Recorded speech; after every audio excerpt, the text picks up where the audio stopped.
ঝাড়খণ্ডের মুখ্যমন্ত্রী হেমন্ত সোরেন তার যুক্তরাজ্য সফরের সময় অক্সফোর্ড বিশ্ববিদ্যালয়ের অংশ সেন্ট জনস কলেজ পরিদর্শন করেন। বিদেশ সফরকালে মুখ্যমন্ত্রী হেমন্ত সোরেন মারাঙ্গমকে জয়পাল সিং মুন্ডার সাথে সম্পর্কিত দুর্লভ আর্কাইভ পরিদর্শন করেন, যিনি একজন বিশিষ্ট আদিবাসী নেতা, সংবিধান সভার সদস্য এবং ঝাড়খণ্ড আন্দোলনের আদর্শিক স্তম্ভ। জয়পাল সিং মুন্ডা সেন্ট জনস কলেজের একজন বিশিষ্ট প্রাক্তন ছাত্র।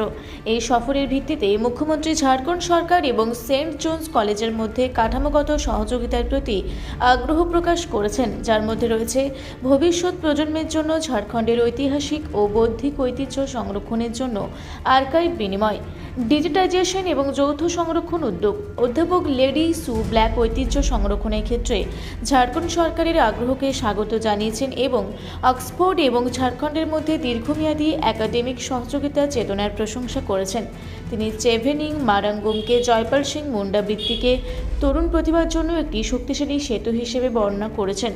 উভয় পক্ষ মারাঙ্গমকে জয়পাল সিং মুন্ডা এবং দেশম গুরু শিবু সোরেনের স্মরণে ঝাড়খণ্ডের সেন্ট জনস কলেজে একটি নিবেদিতপ্রাণ পিএইচডি ডক্টরাল বৃত্তির সম্ভাবনা নিয়েও আলোচনা করেছে। এই সফরে মুখ্যমন্ত্রীর সাথে তার ধর্মপত্নী সহ গান্ডি বিধানসভার বিধায়ক কল্পনা সোরেন, উচ্চ এবং তকনিক শিক্ষা বিভাগের মন্ত্রী সুদীপ্য কুমার শানু রয়েছেন। বিশ্বনাথ মাহাতোর রিপোর্ট, রূপসী বাংলা মিডিয়া।